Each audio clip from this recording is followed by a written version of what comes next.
एक समय की बात है। एक छोटे से गांव में एक गरीब लड़का रहता था जिसका नाम राहुल था। वह अपनी माँ के साथ रहता था, जो बीमार रहती थी। राहुल रोज जंगल में जाकर लकड़ियां इकट्ठी करता और उन्हें गांव के बाजार में बेचता था ताकि अपनी माँ की देखभाल कर सके। उसकी हालत ठीक नहीं थी, लेकिन उसका दिल बहुत बड़ा और साहसी था। एक दिन जब राहुल जंगल में लकड़ियां काट रहा था, उसने एक अजीब आवाज सुनी। वह चौंक गया और आवाज के पीछे पीछे चल पड़ा। थोड़ी दूर जाने पर उसने देखा कि एक चमकदार झील के किनारे एक परी बैठी रो रही है। लेकिन यह कोई साधारण परी नहीं थी, उसके 3 सिर थे। राहुल पहले तो डर गया, लेकिन फिर उसने सोचा कि उसे डरने की जरूरत नहीं है। वह धीरे धीरे परी के पास गया और पूछा, तुम रो क्यों रही हो? 3 सिर वाली परी ने आंसू पोंछते हुए कहा, मैं एक शापित परी हूँ। मेरे 3 सिर हैं और इस शाप को तोड़ने वाला कोई नहीं है। जब तक कोई मेरे शाप को नहीं तोड़ेगा, मैं हमेशा के लिए इस जंगल में फंसी रहूंगी। राहुल ने दया दिखाते हुए पूछा, मैं कैसे तुम्हारी मदद कर सकता हूँ? 3 सिर वाली परी ने उत्तर दिया, जो भी इस शाप को तोड़ना चाहता है, उसे 3 कठिन परीक्षाओं का सामना करना होगा, और अगर वह असफल हो जाता है, तो वह हमेशा के लिए पत्थर बन जाएगा। राहुल को यह सुनकर थोड़ा डर लगा, लेकिन उसकी माँ की बीमारी और उसकी गरीबी ने उसे हिम्मत दी। उसने तय किया कि वह परी की मदद करेगा। उसने परी से कहा, मैं तुम्हारी मदद करने के लिए तैयार हूँ। बताओ, मुझे क्या करना होगा? 3 सिर वाली परी ने पहली परीक्षा का वर्णन किया। पहली परीक्षा है साहस की।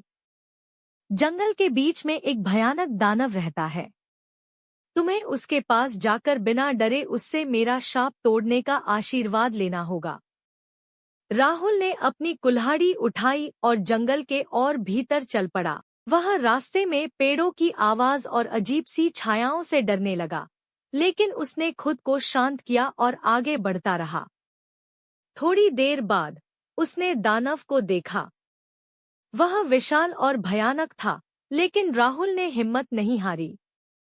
उसने अपनी कुल्हाड़ी एक तरफ रख दी और दानव के पास जाकर कहा, मैं यहाँ तुम्हारे आशीर्वाद के लिए आया हूँ, ताकि मैं परी का शाप तोड़ सकूं। दानव ने राहुल की हिम्मत देखकर उसकी परीक्षा नहीं ली और उसे आशीर्वाद दे दिया। राहुल खुशी खुशी परी के पास लौट आया और बताया कि उसने पहली परीक्षा पास कर ली है। 3 सिर वाली परी ने अब दूसरी परीक्षा का निर्देश दिया। दूसरी परीक्षा है धैर्य की। तुम्हें बिना कुछ खाए पिए एक गहरी गुफा के अंदर 3 दिन तक रहना होगा। वहां बहुत अंधेरा और सन्नाटा होगा। राहुल ने इस चुनौती को भी स्वीकार कर लिया। वह गुफा में चला गया, जहां अंदर बहुत सन्नाटा और अंधेरा था। पहले दिन तो वह सहज था, लेकिन दूसरे दिन भूख और प्यास ने उसे कमजोर बना दिया। फिर भी उसने धैर्य नहीं खोया। तीसरे दिन जब सूरज की रोशनी गुफा में आई, तब राहुल को बाहर निकलने का रास्ता दिखा। उसने यह परीक्षा भी पार कर ली। अब बारी थी अंतिम परीक्षा की। परी ने गंभीरता से कहा, तीसरी और सबसे कठिन परीक्षा है सच्चे प्रेम की।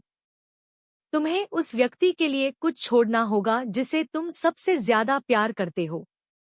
राहुल ने सोचा कि उसके जीवन में सबसे प्रिय व्यक्ति उसकी माँ है। उसकी माँ की देखभाल करने के लिए वह कुछ भी कर सकता था। लेकिन अगर उसे परी का शाप तोड़ने के लिए अपनी माँ को छोड़ना पड़ा, तो वह क्या करेगा? राहुल के मन में गहरी उलझन थी, लेकिन तभी उसे याद आया कि परी भी किसी की मदद की आस में है। अगर वह अपनी माँ को ठीक करवा सके तो उसकी माँ भी खुश होगी। इसलिए उसने दिल में ठान लिया कि वह परी का शाप तोड़ेगा, चाहे इसके लिए उसे अपने जीवन की सबसे बड़ी कुर्बानी देनी पड़े। राहुल ने परी से कहा, मैं तैयार हूँ। मैं अपनी माँ के लिए अपना सारा जीवन दे दूंगा। अगर इससे तुम्हारा शाप टूट जाता है और मेरी माँ को भी कुछ मिल सकता है। जैसे ही राहुल ने यह कहा, अचानक चारों ओर एक तेज रोशनी फैली और 3 सिर वाली परी का रूप बदलने लगा। उसके तीनों सिर गायब हो गए और वह एक सुंदर परी बन गई। उसने राहुल को आशीर्वाद दिया और कहा, तुम्हारी सच्चाई और साहस ने मेरा शाप तोड़ दिया है। अब मैं तुम्हें एक उपहार देती हूँ। जाओ, तुम्हारी माँ अब पूरी तरह स्वस्थ हो चुकी है और तुम अब कभी गरीबी में नहीं रहोगे। राहुल खुशी खुशी अपने गांव वापस आया। उसकी माँ स्वस्थ हो चुकी थी और उनके घर में अचानक ढेर सारी दौलत और सुख समृद्धि आ गई। 3 सिर वाली परी ने राहुल के निस्वार्थ प्रेम और साहस की कदर की और उसे उसके जीवन का सबसे बड़ा उपहार दिया। राहुल और उसकी माँ अब खुशी खुशी जीवन बिताने लगे और उन्होंने कभी किसी चीज की कमी महसूस नहीं की। राहुल ने अपनी परीक्षाओं से यह सीखा कि सच्चे साहस, धैर्य और प्रेम से हर समस्या का हल मिल सकता है। कहानी का सार, यह कहानी हमें यह सिखाती है कि जब हम दूसरों की मदद करने का निश्चय करते हैं तो हमें कठिनाइयों से डरना नहीं चाहिए। सच्चे प्रेम, धैर्य और साहस से हर मुश्किल को पार किया जा सकता है और अंत में हमें उसका फल भी मिलता है।